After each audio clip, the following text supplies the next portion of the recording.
Alors en fait, moi j'ai toujours voulu faire infirmière, mais je ne savais pas du tout qu'on pouvait faire les études dans l'armée.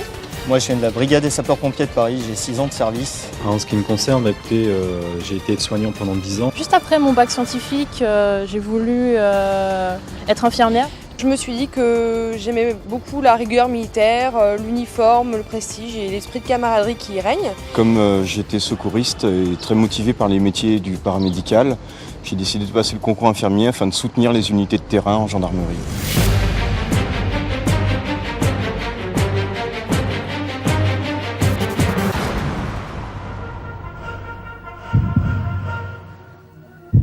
Au terme de 39 mois dans cette école, au cours desquels vous avez reçu un enseignement de haut niveau et satisfait au contrôle de connaissances théoriques et pratiques, vous avez obtenu le diplôme d'État d'infirmier. C'est l'aboutissement d'un travail important, difficile, et les excellents résultats obtenus par votre promotion viennent confirmer votre haut degré d'implication dans cette formation.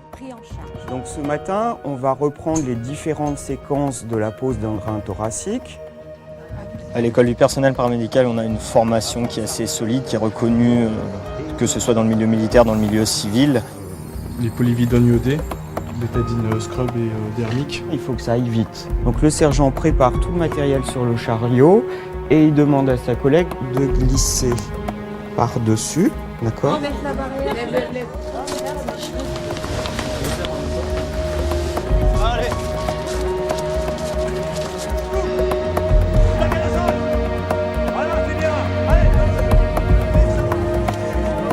Au niveau du métier en lui-même, je dirais que c'est pendant les stages. Des fois, on vit des situations avec des patients, même si on nous demande toujours de mettre l'empathie, donc c'est la distance en fait entre les soignants et le patient, on reste quand même humain. C'est vrai qu'on est plus voué à un travail de terrain en unité où le métier ne sera pas le même que dans un hôpital. Dans le civil, doivent payer leurs études, travailler à côté le week-end pour pouvoir...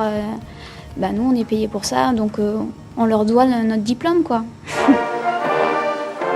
Je pense qu'un moment fort de notre formation, c'était le baptême de promotion, donc il nous a permis de recevoir une pucelle qui nous identifie tous. Et je pense que c'était un moment très fort, très important pour nous. Il s'agira pour vous de restituer un certain nombre d'enseignements que vous avez reçus ces 3 dernières années. À cette différence près, c'est que ça se fera dans l'urgence et sur le terrain. Pourquoi C'est un groupe avec un chef de section qui sont partis sur une mission bien définie. Il y en a un qui s'est pris une balle dans la cuisse. Ça va ? Vous allez lever la jambe, hein, d'accord ? Fais passer là, fais-le passer déjà devant. On va vous poser une petite perf et ça va calmer la douleur, hein, d'accord ? Elle est sous oxygène 3 litres. On l'a perfusée avec du Voluven. Voilà, autrement c'était pas trop mal. Et en plus vous êtes efficace parce qu'en 10 minutes vous l'avez pris en charge. Donc elle est sauvée.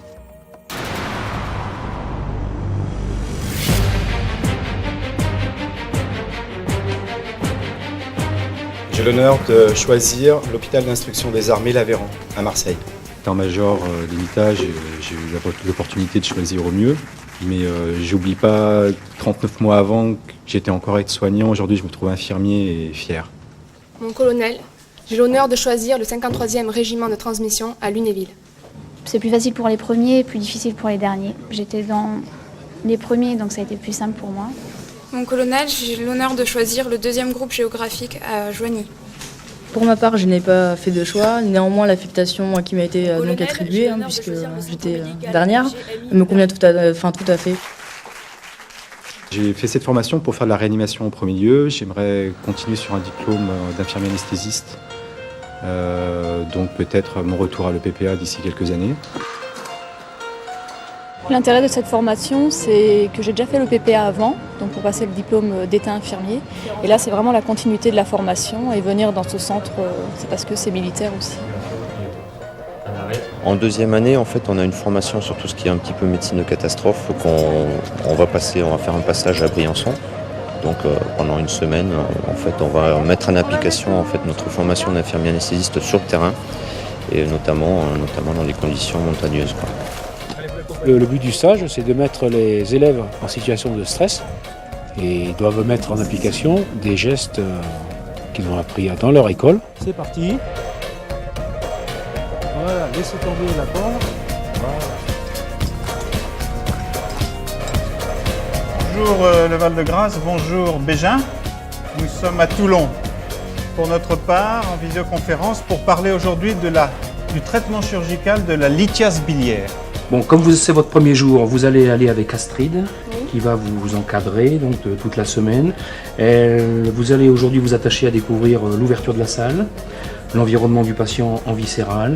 Et puis sur cette intervention, donc, vous allez rester comme circulante.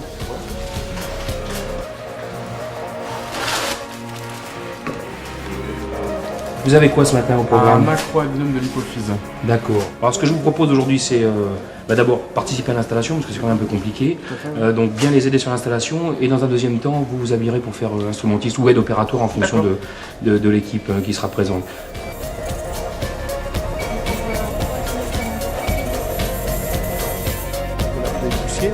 Eh bien, on va toujours rouler les vêtements du côté propre. Le patient, il arrive au centre de traitement pour blessés radiocontaminés. Non, il suffit qu'il y ait de tendre. Alors, faites attention. Vous changez d'échelle, voilà. Et là, vous allez détecter vraiment le point fort, le point de contamination.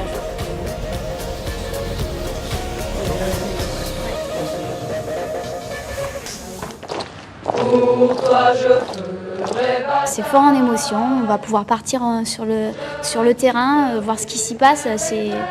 En tant que militaire et infirmier, c'est ce qu'on attend en sortie d'école.